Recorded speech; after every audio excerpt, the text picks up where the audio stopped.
میری بیوی سارا دن چھت پر بیٹھی بانجھ عورتوں کا معائنہ کرتی رہتی تھی۔ میں کاؤنٹر پر کھڑا اپنی ڈیوٹی سر انجام دیتا تھا۔ میری بیوی سلمہ مجھے بھی اچھی خاصی تنخواہ دیتی تھی۔ زندگی میں بڑا چین تھا۔ ہم دونوں میاں بیوی دونوں ہاتھوں سے پیسہ کما رہے تھے۔ میں آج پھر کاؤنٹر پر کھڑا اپنی ڈیوٹی سر انجام دے رہا تھا جب ایک مرد اور عورت میرے پاس آئے اور سلمہ سے ملنے کی اجازت مانگنے لگے۔ میں نے اس عورت کو سلمہ کی کلینک میں داخل ہو جانے دیا تھا، جبکہ اس کے شوہر کو سیڑھیوں کے پاس پڑے صوفے پر بیٹھنے کو بولا، لیکن وہ کلینک میں جانے کی ضد کرنے لگا۔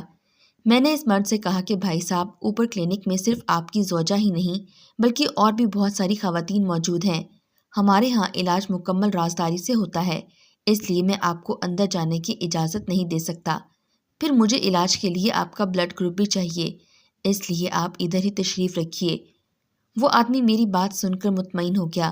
اس کی بیوی کلینک کے اندر داخل ہو چکی تھی۔ اسے کلینک میں داخل ہوئے آدھا گھنٹہ ہی ہوا ہوگا جب دو برقع پوش عورتیں مجھ سے کلینک جانے کی اجازت مانگنے لگی تھیں۔ میں نے انہیں بھی اجازت دے دی۔ یوں 2 گھنٹے بعد اس عورت کا شوہر اکتا گیا تھا۔ وہ بولا، اور کتنی دیر لگے گی؟ میں نے کندھے اچکا کر کہا، کچھ نہیں کہہ سکتا، مجھے بھی کلینک میں داخل ہونے کی اجازت نہیں ہے۔ وہ مرد بس صبر کر کے بیٹھا تھا۔ کچھ ہی لمحوں کے بعد اس کی بیوی باہر آ گئی تھی۔ میں نے جانچتی نگاہوں سے اس عورت کے چہرے کو کھوجا تھا۔ وہاں امید کے دیپک روشن ہو چکے تھے۔ میں نے جلدی سے اس عورت کے ہاتھ کی جانب دیکھا۔ اس میں کوئی دوا وغیرہ نہیں پڑی ہوئی تھی۔ وہ میاں بیوی جب ہمارے گھر سے نکل گئے تو وہ 2 برقع پوش خواتین بھی باہر چلی گئیں۔ پھر کچھ دیر کے بعد سلمہ بھی کلینک سے نکل آئی تھی۔ اس نے چہرے سے ماسک اتارا اور ہاتھوں سے دستانے اتار کر ڈسٹ بن میں پھینک دیے تھے۔ پھر ہم دونوں نے مل کر کھانا کھایا۔ میں نے غور سے سلمہ کا جائزہ لے رہا تھا۔ وہ کافی اچھے موڈ میں لگ رہی تھی۔ آخرکار میں نے سوال کرنے کی ٹھانی جو مجھے اکثر پریشان کیے رکھتا تھا۔ میں بولا، سلمہ، تم عورتوں کا علاج کیسے کرتی ہو؟ تم نہ تو پڑھی لکھی ہو اور نہ ہی کوئی دائی ہو، پھر تمہاری اتنی مشہوری کیسے ہو گئی؟ ہر جگہ تمہارا ہی چرچا ہے۔ سلمہ ہنس کر بولی، ضرورت ایجاد کی ماں ہے۔ مجھے میری ضرورت نے اس موڑ پر لا کر کھڑا کر دیا ہے۔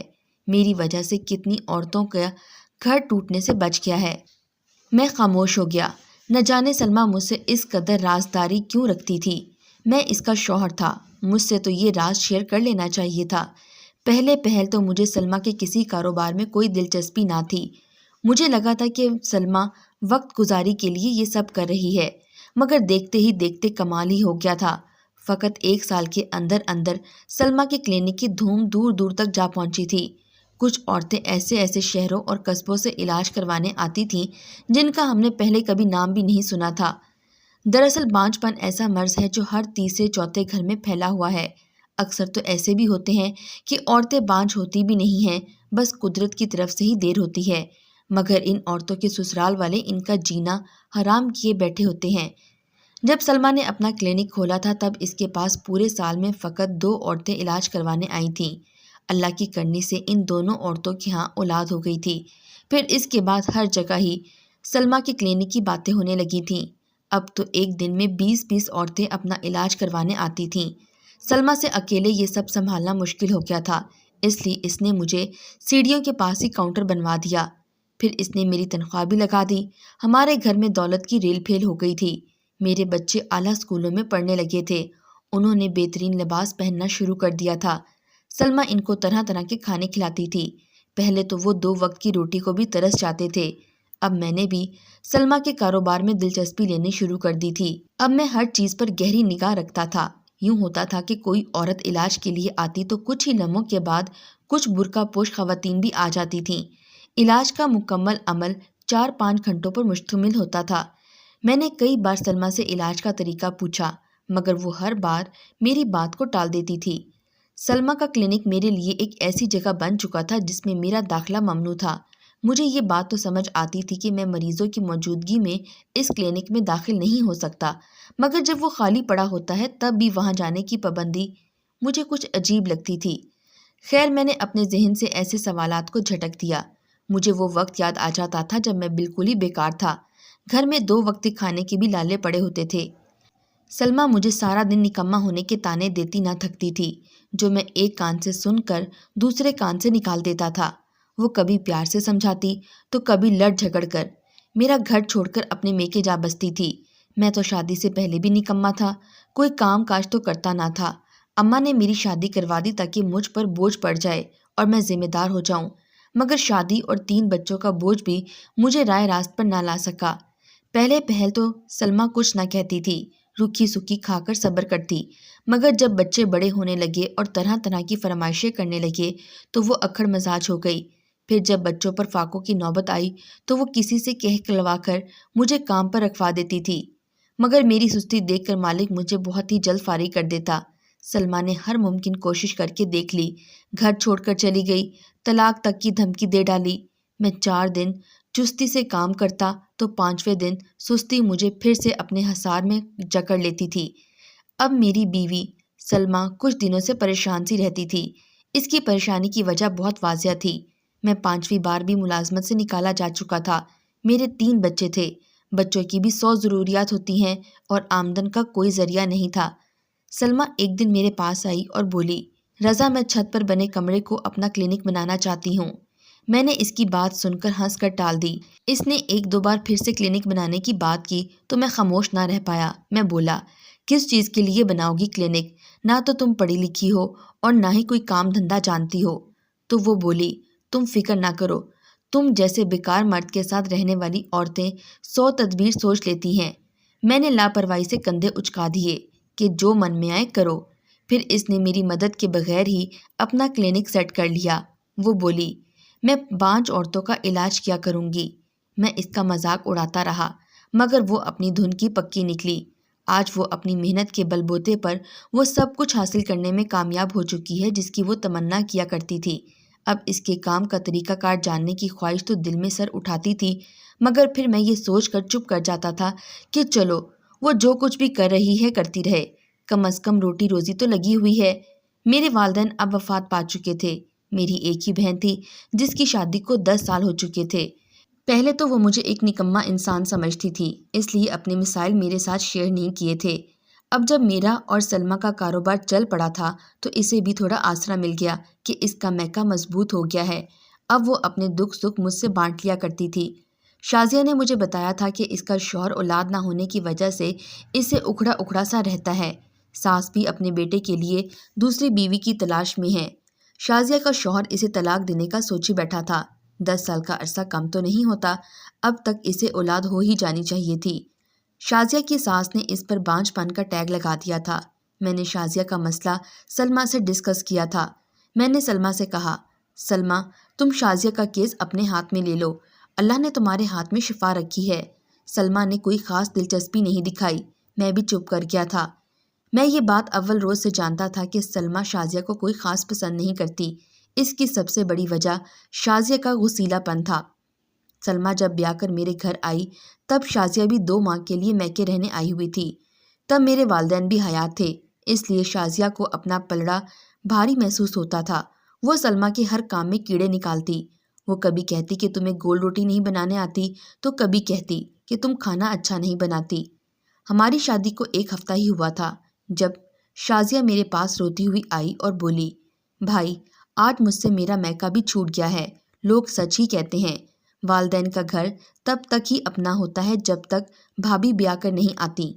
شازیہ اس قدر رکت سے رو رہی تھی کہ میرا دل بھی پسیج گیا۔ میں بولا، آخر ہوا کیا ہے؟ مجھے کچھ تو پتا چلے۔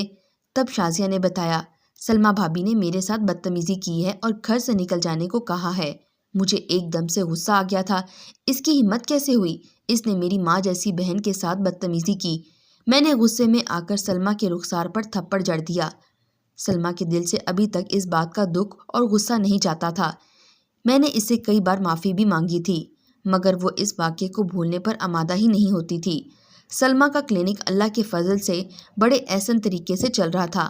دولت کی ریل پیل تھی، سکھ ہی سکھ تھا، مگر اب مجھے شازیہ کی فکر راتوں کو سونے نہ دیتی تھی۔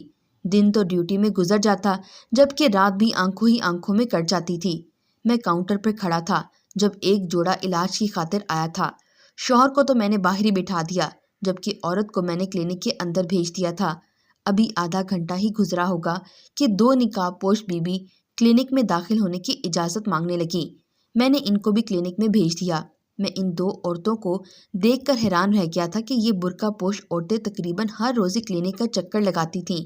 نہ جانے ان کا مسئلہ ابھی تک سلمیٰ کیوں نہیں حل کر پائی تھی۔ 3-4 گھنٹے یوں ہی گزر گئے۔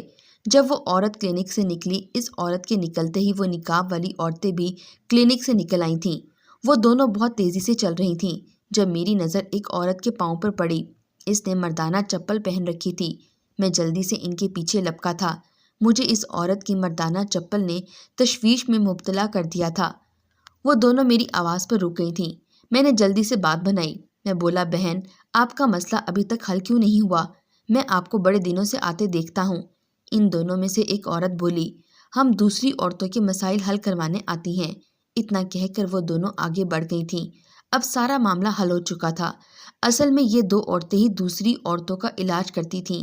سارا کریڈٹ نجمہ نے لے رکھا تھا۔ خیر جو بھی تھا، مجھے عام سے غرض تھا۔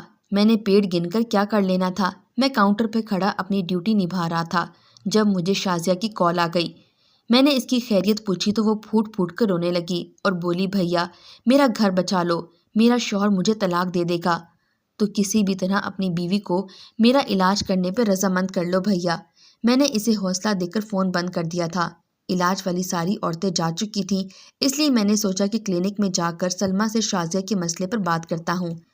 میں اپنے ہی دھیان میں کلینک کا دروازہ کھول کر آگے بڑھنے لگا۔ سلمیٰ ایک دم سے چلا اٹھی۔ وہ بھاگ کر مجھ تک آئی، مجھے دھکا دے کر باہر لے آئی اور کافی غصے میں لگ رہی تھی۔ ایک بار جب کہا ہوا ہے کہ کلینک میں مردوں کا داخلہ ممنوع ہے تو تمہیں ایک بات میں سمجھ کیوں نہیں آتی؟ سلمیٰ کی اس بدتمیزی پر ایک لمحے کے لیے میرا دل گھائل ہو گیا تھا، لیکن مجھے سلمیٰ سے کام نکلوانا تھا، اس لیے میں مسکرا کر کلینک سے باہر نکل آیا تھا۔ سلمیٰ بھی باہر آ گئی تھی۔ میں نے بولا، سلمیٰ، میری بہن کا گھر ٹوٹنے سے بچا لو، اس کا بھی علاج کر دو، تمہیں اس کام کے لیے دگنی فیس دینے کو تیار ہے۔ سلمیٰ نے دائیں بائیں سر ہلا کر انکار کر دیا۔ وہ بولی، شازیہ کا تو کوئی علاج میرے پاس نہیں ہے، اب بس اتنا ہے کہ اسے کہہ دو کہ نماز قرآن کی پابندی کرو، اللہ جھولی بھر دے گا۔ میں بولا، یہ باتیں تم ان عورتوں کو بھی کہہ سکتی ہو جو تم سے علاج کروانے آتی ہیں، میری بہن کی باری تمہیں رب یاد آ گیا ہے؟ سلمیٰ صاف مکر گئی تھی۔ وہ بولی، ایسا کچھ بھی نہیں ہے، مگر میں شازیہ کا علاج نہیں کر پاؤں گی۔ میں چپ ہو گیا تھا۔ میں نے سلمیٰ سے کلام کرنا بھی چھوڑ دیا۔ میں نے 2-3 دن اس سے بالکل بات چیت نہیں کی تھی۔ اسے بالکل میری پرواہ نہیں تھی۔ لوگ سچ ہی کہتے ہیں، جو عورت پیسہ کمانے والی ہو جائے وہ پھر مرد کو کسی گنتی میں نہیں لاتی۔ خیر کچھ ہی دن گزرے ہوں گے جب شازیہ سوجے ہوئے نیلے چہرے کے ساتھ ہمارے گھر آئی تھی۔ اس نے بتایا، آج پھر میرے شوہر نے بانجھ پن کا تانا دے کر مجھے بہت مارا ہے بھائی، اور وہ مجھے لگتا ہے کہ بہت جلد مجھے طلاق دے دے گا۔ شازیہ سلمیٰ کے قدموں میں بیٹھ گئی تھی، رو رو کر مجھ سے کہہ رہی تھی کہ بھیا سلمیٰ کو منا لیں، یہ میرا علاج کر دے۔ مگر سلمیٰ کا دل پتھر کا تھا، وہ کسی طرح بھی نہیں مان رہی تھی۔ میں نے ایک بار پھر سے سلمیٰ کو سمجھانے کی کوشش کی تھی۔ میں نے اسے کہا کہ دیکھو سلمیٰ، بہن نے ماضی میں تمہارے ساتھ جو بھی برا کیا، اس کی معافی میں تم سے مانگتا ہوں، میری بہن کا گھر اجڑنے سے بچا لو۔ سلمیٰ بولی، اگر شازیہ کا شوہر اسے طلاق دے دے گا تو ہم اس کی دوبارہ شادی کر دیں گے۔ میں بس سلمیٰ کو دیکھتا ہی رہ گیا اور بولا، تم میری بہن کی طلاق پر تو رضامند ہو گئی ہو، مگر اس کے علاج کے لیے رضامند کیوں نہیں ہو رہی؟ سلمیٰ بولی، میری مجبوری ہے، میں اپنے خاندان کی کسی بھی لڑکی کا علاج نہیں کر پاؤں گی۔ مجھے سلمیٰ کی بات نے چونکا دیا تھا، مگر میں خاموش ہو گیا۔ پھر کچھ دنوں کے بعد شازیہ طلاق لے کر میرے گھر آ گئی تھی۔ مجھے سلمیٰ پر شدید غصہ بھی تھا، مگر اب مجھے اس پر شک ہو گیا تھا۔ میں ہر صورت میں جاننا چاہتا تھا کہ اس نے آخر شازیہ کا علاج کیوں نہیں کیا۔ شازیہ اب سلمیٰ سے شدید نفرت کرنے لگی تھی۔ وہ ہر وقت گھر میں بیٹھی روتی رہتی تھی، مجھے کہتی، بھیا اگر تمہیں ذرا بھی غیرت ہے تو سلمیٰ کو طلاق دے کر گھر سے نکال دو۔ میں اسے سمجھانے کی کوشش کرتا رہا، ارے بہن، خالی غیرت سے پیٹ نہیں بھرا کرتے، میں تو کسی کام کاج کا نہیں ہوں، میرے بچے اور تم بھوک سے مر جاؤ گے۔ اب شازیہ ہر وقت چوکنا رہتی تھی، وہ سلمیٰ پر کڑی نظر رکھے ہوئے تھی۔ وہ ایک ایک عورت کا حساب لگا کر بیٹھی ہوئی تھی۔ ایک دن میرے پاس آ کر بولی، بھیا تم نے کبھی سوچا ہے کہ سلمیٰ نے میرا علاج کیوں نہیں کیا؟ میں بولا، ہاں بہت بار سوچا ہے، اور اسی سوال کا جواب ڈھونڈنے کی کوشش میں لگا ہوا ہوں۔ شازیہ بولی، بھیا دال میں کچھ کالا ہے، میرا علاج فقط اس لیے نہیں کیا گیا کہ اس کے من میں کھوٹ ہے، اس کا کام اصل میں شفاف نہیں ہے، وہ تمہیں دھوکہ دے رہی ہے۔ تمہاری تو آنکھوں پر لالچ کی پٹی بندھی ہوئی ہے جو تم ہر روز نقاب پوش مردوں کو پہچان ہی نہیں پائے۔ تم نے نہیں دیکھا کہ جب بھی کوئی عورت علاج کے لیے آتی ہے تو تم اس کے شوہر کو نیچے بٹھا دیتے ہو اور اس کا بلڈ گروپ وغیرہ چیک کے بہانے اس آدمی کو مصروف کر دیتے ہو۔ پھر 2 برقعے میں لپٹی خواتین آتی ہیں جو اصل میں عورتیں نہیں مرد ہیں۔ پھر وہ کمرے میں چلے جاتے ہیں۔ لازمی تمہاری بیوی کوئی بڑا کھیل کھیل رہی ہے۔ میں شازیہ کی باتوں پر چونک گیا تھا۔ شازیہ نے مجھے نیا کچھ بھی نہیں بتایا تھا۔ اس نے وہی باتیں کی تھیں جن کے متعلق مجھے پہلے ہی شکوک و شبہات تھے، مگر میں پیسے کی لالچ میں آ کر اپنے شک کو کچل دیتا تھا۔ میں نے شازیہ سے کہا، کل جب کوئی عورت علاج کروانے آئے گی نا تو ہم دونوں بہن بھائی ٹوپی والا برقع پہن کر کلینک کے اندر داخل ہو جائیں گے، تب سارا راز ہم پر افشا ہو جائے گا۔ اس نے حامی بھر لی تھی۔ اگلے دن میں بالکل نارمل رہا۔ میں نے ایسی ویسی کوئی حرکت نہیں کی جس سے سلمیٰ کو مجھ پر شک ہوتا۔ سلمیٰ اپنی کلینک میں چلی گئی تھی۔ آدھے گھنٹے تک ایک جوڑا علاج کے گھر سے آ گیا تھا۔ بیوی کو میں نے کلینک کے اندر بھیج دیا اور اس کے شوہر کو سیڑھیوں کے پاس پڑے صوفے پر بیٹھنے کو بولا۔ میں خود کاؤنٹر چھوڑ کر نیچے گھر میں آ گیا۔ میں نے شازیہ کو اشارہ کیا تو وہ 2 برقعے لے کر میرے سامنے آ گئی۔ ہم نے جلدی سے وہ برقعے پہنے اور سلمیٰ کے کلینک میں داخل ہونے لگے تھے۔ سلمیٰ کا کلینک نہایت عمدہ تھا۔ وہ ڈرائنگ روم کی طرح ہی لگ رہا تھا۔ وہ عورت جو علاج کے گھر سے آئی تھی وہ چپ چاپ بیٹھی تھی۔ سلمیٰ کی نظر جیسے ہی مجھ پر پڑی اور شازیہ پر پڑی تو وہ بولی، رفیق آ گئے ہو تم، چلو اپنا یہ کیس سنبھالو۔ میں نے شازیہ کو آنکھوں ہی آنکھوں میں دیکھا۔ میں کیس کیسے سنبھالتا؟ مجھے تو کچھ علم ہی نہیں تھا۔ سلمیٰ بولی، بچوں والی فائل کہاں ہے؟ اس عورت نے بتایا کہ اس کے شوہر کا بلڈ گروپ A پازیٹیو ہے۔ اس عورت کا نام تو فائل میں لکھ لو۔ ٹھیک آج کے بعد A پازیٹیو بلڈ گروپ والا نوزیدہ بچہ اس کی گود میں ہونا چاہیے۔ میں نے جلدی سے اپنا ٹوپی والا برقع اتار پھینکا تھا۔ میری تقلید کرتے ہوئے شازیہ نے بھی ایسا ہی کیا تھا۔ سلمیٰ ایک دم سے بکھلا کر رہ گئی۔ اس کا رنگ فک ہو گیا تھا۔ میں بولا، سلمیٰ آج تم مجھے اپنے علاج کا طریقہ بتاؤ گی، اس کے علاوہ میں ایک بات بھی سننا نہیں چاہتا۔ سلمیٰ بکھلائی ہوئی تھی۔ وہ بولی، تم تو کوئی کام نہیں کرتے تھے، غربت نے ہمارے گھر میں ڈیرے لگائے ہوئے تھے۔ میں نے اپنی ایک سہیلی سے مشورہ کیا تو اس نے مجھے بانج عورت کے علاج والا کلینک کھولنے کا مشورہ دیا۔ میری سہیلی فاخرہ ایک NGO چلاتی ہے جہاں وہ ان بچوں کو اپنے ساتھ رکھتی ہے جن کے والدین کو ان کی ضرورت نہیں ہوتی۔ کچھ والدین نوزائیدہ بچوں کو پالکنے میں ڈال جاتے ہیں تو کچھ بچے کچرے کے ڈھیر پر پڑے رو رہے ہوتے ہیں۔ کچھ ایسی بچیاں بھی ہوتی ہیں جو کسی درندے کا نشانہ بن کر حاملہ تو ہو جاتی ہیں مگر ان بچوں کو اپنے پاس رکھ نہیں پاتے، اس لیے وہ اس آفس میں آ کر اپنے بچے تھما جاتے ہیں۔ فاخرہ نے مجھے بتایا تھا کہ ہمارے معاشرے میں اگر کوئی عورت امید سے نہیں ہوتی تو اس کا شوہر بچہ اڈاپٹ کرنے کی بجائے دوسری شادی کو ترجیح دیتا ہے۔ ایسے میں کئی عورتوں کے گھر اجڑ جاتے ہیں۔